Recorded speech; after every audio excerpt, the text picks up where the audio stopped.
اللہ کی طرف سے ایک ولی اللہ کے امتحان کا ایمان افروز واقعہ۔ بسم اللہ الرحمن الرحیم۔ شروع اللہ کے نام سے جو بڑا مہربان نہایت رحم کرنے والا ہے۔ محترم ناظرین و سامعین، السلام علیکم۔ ناظرین، آپ کے گوش گزار کرنے لگے ہیں کہ اللہ کے ایک ولی اللہ ابو عثمان حیری رحمۃ اللہ علیہ کا انتہائی دلچسپ اور ایمان افروز واقعہ۔ ابو عثمان رحمۃ اللہ علیہ ایک محفل میں لوگوں کو واعظ و نصیحت فرما رہے تھے۔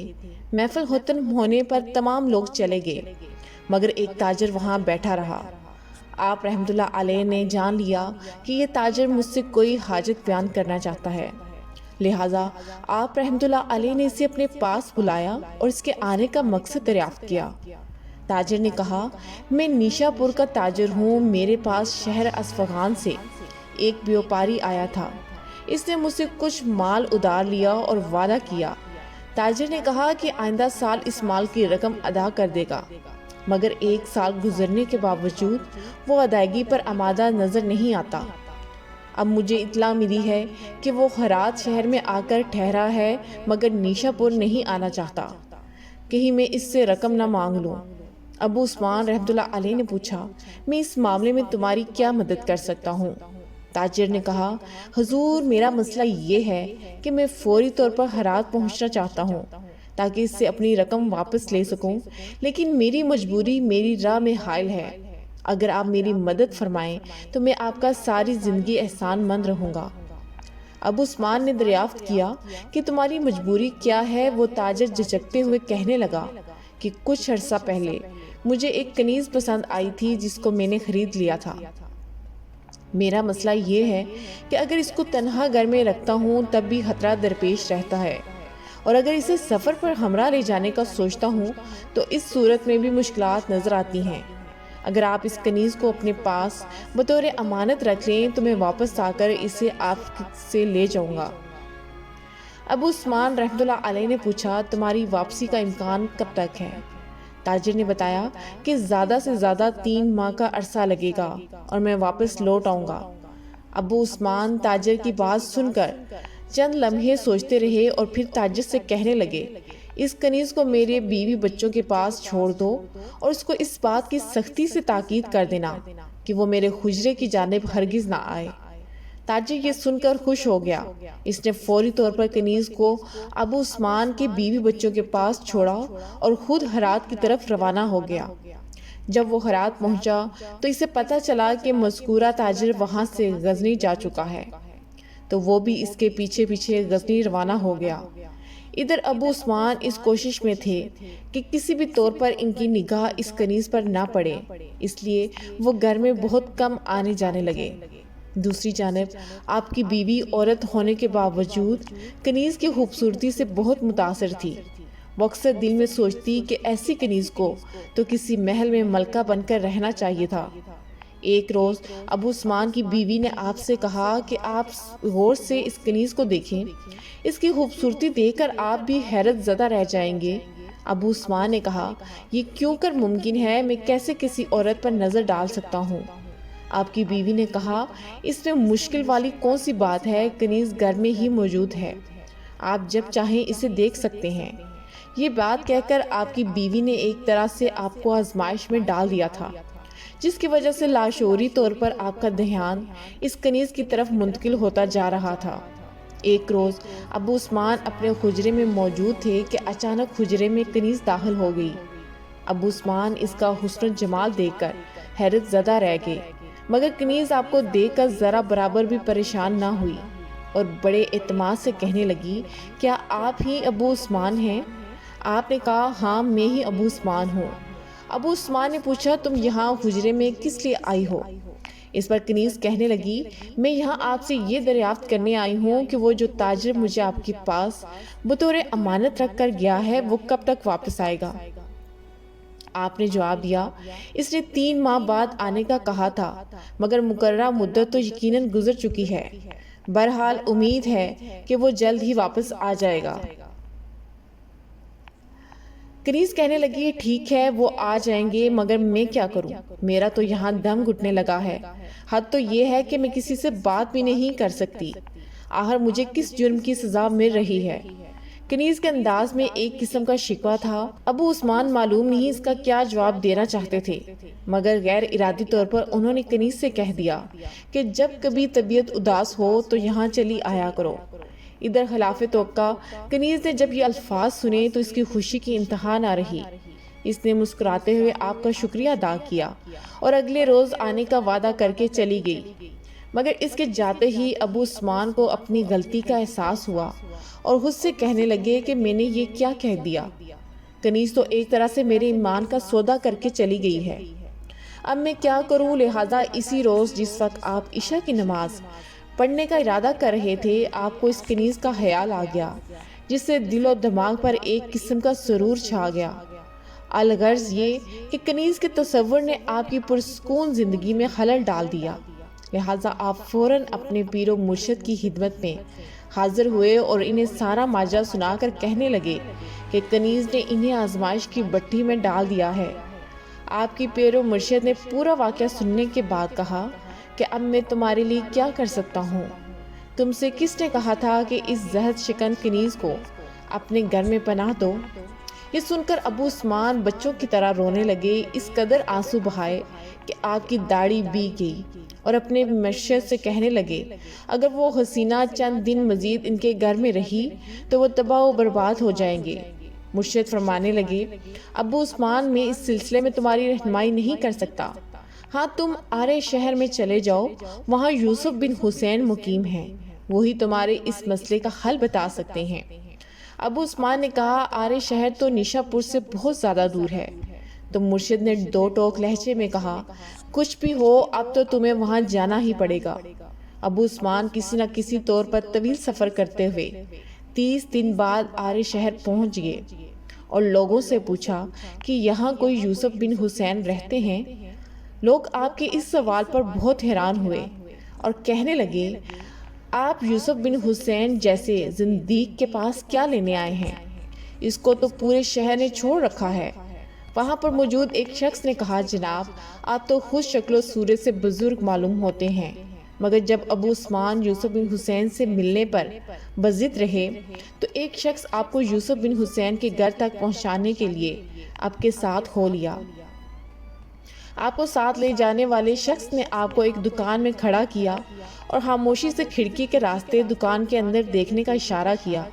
ابو عثمان نے دیکھا کہ ایک شخص بیٹھا ہے جس کے ساتھ ایک خوبصورت لڑکا بیٹھا ہوا ہے اور قریب ہی شراب کی سراہی رکھی ہوئی ہے۔ یہ منظر دیکھ کر ابو عثمان نے کھڑکی سے نگاہیں ہٹا لی اور دل میں سوچنے لگے یہ شخص بلا میری کیا رہنمائی کرے گا؟ آپ کو ساتھ لانے والے شخص نے کہا اب فرمائیے ایسے شخص سے آپ کیا حاصل کر سکتے ہیں؟ ابو عثمان نے کہا میں نے سب کچھ دیکھ لیا ہے، میں ابھی نیشا پور واپس لوٹ جاؤں گا۔ نیشا پور واپس آ کر ابو عثمان نے جب یہ واقعہ مرشد کو سنایا تو وہ سخت انداز ہوئے اور کہنے لگے کہ ارے شہر کے لوگوں نے تمہیں ورگلا لیا اور ایک سچے خدا رسیدہ شخص سے تمہیں ملنے نہیں دیا گیا۔ جب میں نے تمہیں خود کہا تھا کہ تمہارے مرض کا علاج یوسف بن حسین کے پاس ہے تو پھر تمہیں میری بات کیوں نہیں مانی؟ بہتر یہی ہے کہ دوبارہ جاؤ اور یوسف بن حسین سے ملو۔ ابو عثمان واپس آرے جانے ہی والے تھے کہ گھر سے ایک مرید نے آ کر عرض کیا حضرت گھر والے بہت پریشان ہیں، فوراً گھر تشریف لے چلیں۔ آپ نے مرید سے کہا کہ میں دوبارہ آرے شہر جا رہا ہوں، تم میرے گھر والوں کو اطلاع دے دینا۔ مرید نے دوبارہ موقع پا کر دھیرے سے آپ کے کان میں کہا کہ وہ رشک حور کنیز آپ کو بے حد یاد کرتی ہے۔ مرید کی بات سن کر آپ کو احساس ہوا کہ جیسے شیطان ایک بار پھر آپ کو ورگلا رہا ہے۔ آپ نے لا حول ولا قوت پڑھا اور دوبارہ نیشا پور سے روانہ ہو گئے۔ آرے شہر میں پہنچ کر پھر اسی شخص سے آپ کی ملاقات ہوگی۔ اس نے بھی آپ کو پہچان لیا اور انتہائی خوشی کے عالم میں بولا آپ پھر آگے؟ آپ نے جواب دیا ہاں میں یوسف بن حسین سے لازمی طور پر ملنا چاہتا ہوں۔ وہ شخص افسوس کے عالم میں کہنے لگا آپ پھر اس زندیق سے ملنے آگے ہیں، کاش آپ میں عقل ہوتی اور آپ کو سمجھا سکتا۔ بہرطور اس شخص نے آپ کو یوسف بن حسین کے پاس بھیج دیا۔ آپ کو دیکھتے ہی یوسف بن حسین بولے ابو عثمان تجسس بہت بڑی چیز ہے، تم نے کھڑکی کے پاس کھڑے ہو کر دکان کے ماحول کا جائزہ لیا تھا اور مجھ سے کوئی بات کہے بغیر واپس لوٹ گئے تھے۔ یہ سن کر ابو عثمان ہاس نادم ہوئے اور شرمندگی کا اظہار کیا۔ پھر وہ ابو عثمان سے کہنے لگے کہ اپنی آمد کی وجہ بتاؤ۔ آپ نے فرمایا جو شخص تعارف کے بغیر ہی میرا نام پکارے اسے میں زبان سے کیا عرض کروں۔ اس وقت بھی وہ نوجوان لڑکا یوسف بن حسین کے پاس بیٹھا تھا اور قریب ہی سراہی بھی رکھی تھی۔ یوسف بن حسین کہنے لگے وہ تاجر ابھی واپس نہیں آیا، صورت کنیز کو اپنے پاس کب تک رکھو گے؟ اب تو عثمان کا پیمانہ صبر لبریز ہو گیا۔ وہ یوسف بن حسین سے کہنے لگے حضرت ایک طرف تو آپ اتنے روشن ضمیر ہیں اور دوسری طرف یہ بری عادت ہے، میں کچھ سمجھا نہیں۔ یوسف بن حسین نے پوچھا کہ آپ سے کس نے کہہ دیا کیسی بری عادتیں؟ ابو عثمان لڑکے اور سراہی طرف اشارہ کیا تو ابو حسین بن یوسف کہنے لگے یہ میرا بیٹا ہے، اس کی ماں کا انتقال ہو چکا ہے، اس لیے اسے میں ہر وقت اپنی نظروں کے سامنے رکھتا ہوں اور خود ہی اسے پڑھاتا ہوں۔ اب تم پوچھو گے سراہی کے اندر کیا ہے، تو وہ کوئی ناپاک چیز نہیں بلکہ رنگدار میٹھا شربت ہے۔ لہٰذا ان کی حقیقت جان کر ابو عثمان حیرت زدہ رہ گئے اور اپنی سوچ پر سخت نادم ہوئے۔ پھر یوسف بن حسین نے مسکراتے ہوئے ابو عثمان سے کہا کہ وہ نیشا پور واپس چلے جائیں کیونکہ جس مقصد کے لیے آپ دوبارہ آئے ہیں وہ پورا ہو چکا ہے۔ ابو عثمان نے پوچھا مگر وہ کس طرح؟ اس پر یوسف بن حسین بولے آپ نے پہلی بار یہاں تک آنے میں 30 دن برباد کیے، پھر واپس کیے اور پھر دوبارہ آ گئے۔ آپ پھر واپس جائیں گے تو ذرا خود حساب لگا کر بتائیں کہ کتنے دن ہوئے؟ ابو عثمان نے حساب لگا کر بتایا تو یہ پورے 120 دن ہوئے۔ یوسف بن حسین بولے کہ آپ کا امتحان 120 دنوں کا تھا اور ان دنوں کو سفر میں نکال دیا گیا۔ اب آپ نیشا پور واپس لوٹ جائیں اور آئندہ خود کو آزمائش کی بھٹی سے دور رکھیں۔ یوسف بن حسین کی ہدایت پر ابو عثمان واپس نیشا پور چلے آئے اور اپنے مرشد کو سارا واقعہ سنا دیا۔ مرشد کے ہونٹوں پر مسکراہٹ پھیل گئی اور کہنے لگے ہاں عثمان، آزمائش کے 120 دن تو کسی طرح گزر نہیں رہے تھے، لہٰذا میں نے تمہیں لمبے سفر پر روانہ کر دیا تاکہ تمہارا ایمان محفوظ رہے۔ اب تم گھر جاؤ۔ ابو عثمان جب گھر پہنچے تو بیوی نے بتایا کہ وہ تاجر آیا تھا اور اپنی کنیز کو واپس لے گیا ہے۔ ناظرین، دنیاوی مشکلات زندگی کا ناگزیر حصہ اور اللہ کی طرف سے آزمائش ہے۔ ان کا سلسلہ معمولی مسائل سے لے کر جان لیوا بیماریوں اور عزیزوں کی جدائی تک ہے، اور ان مشکلات میں بھی مومن کی بھلائی موجود ہے۔ کافروں کی نظر میں مصائب صرف ایک غیر آرام دہ شے ہیں، مگر مومن کے لیے آزمائش اور اللہ تعالیٰ سے تعلق مضبوط کرنے کا موقع ہے۔ اگر مومن ان مشکلات کا مقابلہ صبر کے ساتھ کرے تو اللہ جو بے انتہا مہربان ہے اس کو بے حساب اجر عطا کرے گا، اس کے گناہوں کو دھو دے گا اور اس کے مقام کو جنت میں بلند کرے گا، جیسا کہ اللہ تعالیٰ کا فرمان ہے اور ہم کسی نہ کسی طرح تمہاری آزمائش ضرور کریں گے۔ دشمن کے ڈر سے، بھوک سے، مال و جان اور پھلوں کی کمی سے اور صبر کرنے والوں کو خوشخبری دے دے جنہیں جب کبھی کوئی مصیبت آتی ہے تو کہہ دیا کرتے ہیں کہ ہم تو خود اللہ تعالیٰ کی ملکیت ہیں اور ہم اسی کی طرف لوٹنے والے ہیں۔ ان پر ان کے رب کی نوازشیں اور رحمتیں ہیں اور یہی لوگ ہدایت یافتہ ہیں۔ اس کے برعکس کافروں کے لیے واقعی گھاٹا ہے، کیونکہ مصیبتوں میں ان کا صبر کرنا ان کے لیے نہ کوئی اس دنیا میں نوازشیں لائے گا اور نہ ہی آخرت کی بھلائی۔ ارشاد ربانی ہے ان لوگوں کا پیچھا کرنے سے ہارے دل ہو کر بیٹھے نہ رہو۔ اگر تمہیں بے آرامی ہوتی ہے تو انہیں بھی تمہاری طرح بے آرامی ہوتی ہے، اور تم اللہ تعالیٰ سے وہ امیدیں رکھتے ہو جو امیدیں انہیں نہیں، اور اللہ تعالیٰ دانا اور حکیم ہے۔ بس مناسب طرز عمل اور صحیح رویہ مصائب و مشکلات کو اللہ تعالیٰ کی خوشندی حاصل کرنے کا ایک ذریعہ بنا سکتا ہے۔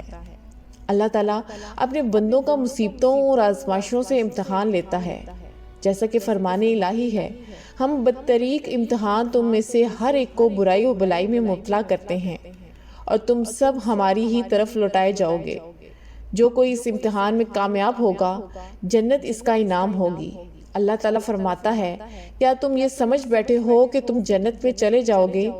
حالانکہ اب تک اللہ تعالیٰ نے یہ ظاہر نہیں کیا کہ تم میں سے جہاد کرنے والے کون ہیں اور صبر کرنے والے کون ہیں۔ محترم ناظرین، یقیناً آپ کو یہ ویڈیو پسند آئی ہوگی، لہٰذا ویڈیو کو لائک کر دیں، ہمارے اس چینل کو سبسکرائب کر دیں اور بیل آئیکن کو دبا دیں، اور اپنی رائے کا اظہار کامنٹ سیکشن میں ضرور کریں۔ جزاک اللہ خیراً کثیرا۔